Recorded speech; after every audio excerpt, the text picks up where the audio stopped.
Okay, today we're gonna do some backside flips.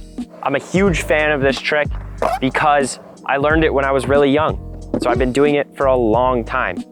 Some of my favorite skaters and skate videos growing up had some amazing backside flips in them. And it's one of those tricks that motivated me to go skating every day.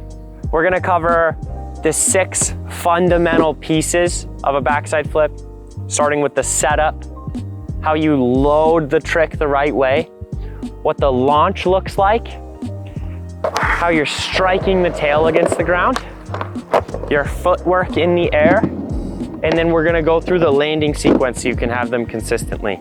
We're gonna start with the setup. The standard foot position for a backside flip will have your front foot sitting below the front bolts. I don't mind if your front foot is halfway down the board or all the way up by the bolts, but this range, sitting just under the front 4 and between halfway down the board, is a great spot to have your front foot. You want the ball of your foot to either be on the center of the board or a little bit off of the heel side. I think especially for backside flips, you can get away with setting your front foot off a little more off the heel side than you usually would for a regular kickflip. Your back foot is gonna sit in the toe side pocket of the tail. It's important to have it on the toe side pocket so you can use your back foot to push on the toe side, because your front foot is so far off the heel side that you need your back foot to flatten the board out so you can skate in a straight line. We set our feet up like this for a backside flip because we want to make the board more reactive. So if you load the heel side rail with your front foot and the toe side rail with your back foot, that creates a lot of pressure within the skateboard, and it just makes it easier to flip and easier to spin. As with a lot of tricks, you can set up with your feet all over the place. If you want to try to have your front foot really high on the board with your heel hanging way off, that actually works pretty great. Experiment with a bunch of different foot positions as you're setting up for backside flips. You might be surprised with what works for you. If you set up with your feet further apart like this, it's gonna feel a little bit more like one and done off the ground. What I mean by that is the whole trick happens really early, right after you pop, where if you set your front foot lower, now after you pop, you have more time to find the nose and you can feel the board a lot more on your front foot at midway through the air. So there's gonna be some different feelings and the board will react just a little bit differently. You might find it easier to flip with your feet wider, but you might find more control if you bring your foot down. Let's talk about weight distribution. Since your front foot is in a pretty comfortable spot on the board, it doesn't have to sit too low or too high. And with your back foot on the tail, you can keep your weight just on the inside of your front heel with your weight on the balls of your feet. So in this case, that would put my balance point right about here. That's pretty close to the center of the skateboard. That's a great place to balance over. It's very comfortable, it's pretty intuitive. Some tricks, you'll end up balancing so far back towards the tail that it's just so loaded and reactive. But for backside flips, it's nice to be just behind center. As your feet get closer together, your balance point's gonna get tighter. You have less range to balance over. So if you fall over your front foot as you're setting up, that's gonna lead to big issues down the road. Where if your feet are wider, now you have a bigger range you can balance over on the board. A lot of people find this pretty comforting. Ultimately, it's up to you. If you feel comfortable, you can go fast and you're well balanced, either position will work great. How you load a backside flip is really where the trick is done. From the standard foot position, I want you to wind up and squat at the same time. It's just like in our other tutorials where we're doing fakie 360s or half cab flips or backside flips or back 180s. The wind up is gonna be very similar, but as your foot position changes with each trick, there's gonna be some different things that you have to pay attention to. So for a backside flip, since your front foot is gonna be hanging off the board on the kick flip side, you're gonna have to be really careful not to fall over your toes. I want you to take your trailing shoulder and put it over your front toe. Keep the weight in the center of your front foot. Do this and squat at the same time. This will allow you to keep your balance over the center of your feet, and as you initiate the launch, you'll feel really comfortable and have a lot of power in that rotation. It's always a good idea to load your back foot an equal amount as your front foot, especially on flat ground. A very easy way to do that, which I just figured out not that long ago, within the last couple of months. When you're set up, you can just bend your back knee a little bit more than your front knee. That will automatically give your back foot a little bit more weight without having to shift like this. If you try to load your back foot by leaning over it, takes your shoulder off of your front foot, and now you don't have as much power in your rotation. So you gotta be creative with the way you're picking your balance point and the way that you're loading both your feet. Ultimately, there are a couple of different ways to get your rotation going. That one is just my favorite, and it's the standard across the board. I think a lot of people would agree with me. But you can bend down a little bit more square with the board and use leaning and pulling to get everything to rotate. As long as you're not getting in the way of your own kickflip, I'm fine with it. What I mean by that is we need space out in front of us to flip the board.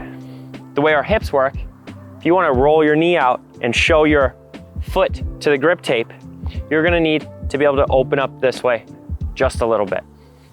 If you're over rotating and leaning forward, this gets very difficult to accomplish. So just really pay attention to that and make sure that your takeoff position is letting you do a kickflip. As long as you're there, I'm happy with it. Okay, this is a very important tip. How you get out of the standard loading position for a backside flip. I want you to pair your backside rotation with your launch. So what I mean by that is we're down all the way and fully wound up. As you're extending your legs and jumping, that is when you rotate. You'll find that the most common issue that you'll run into is you get down to load it and you start rotating at the bottom. And then you start jumping from here.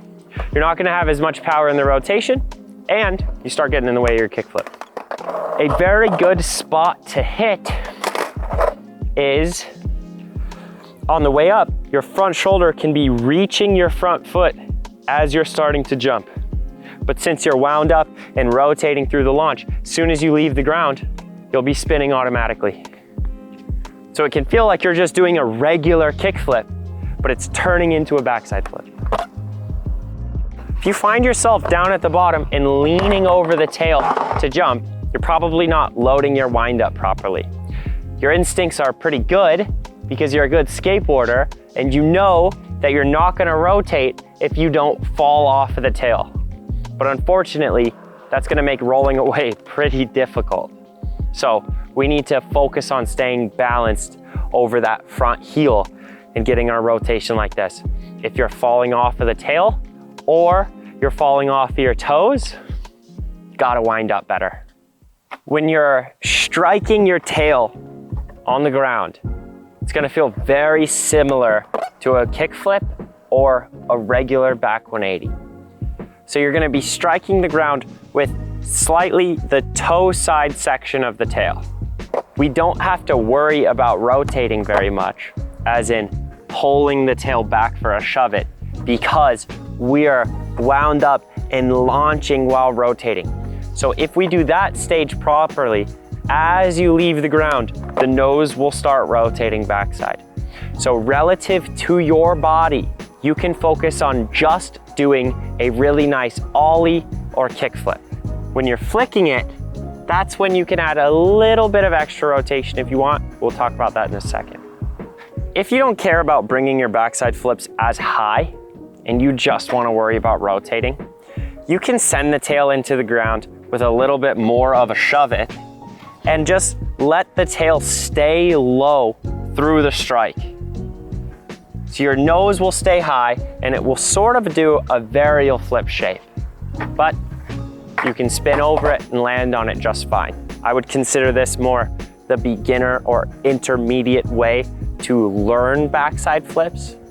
I think it's much better after you get comfortable to focus on a really strong ollie and kick flip where your tail is coming up in the air.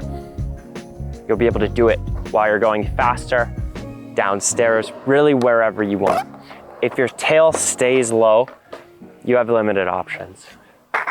So what does your footwork look like in the air for a backside flip? After the tail strike, when it comes to the actual flick, you'll notice on my board, I've pretty much painted the nose in this top right corner. It's a good idea to rest your front foot up against this section of the nose and then focus on a soft and predictable kick flip, where you're trying to bring the board up to you by pushing on the nose to raise the tail in the air. I don't want you to kick down through the nose. I want you to slide up and off of the nose.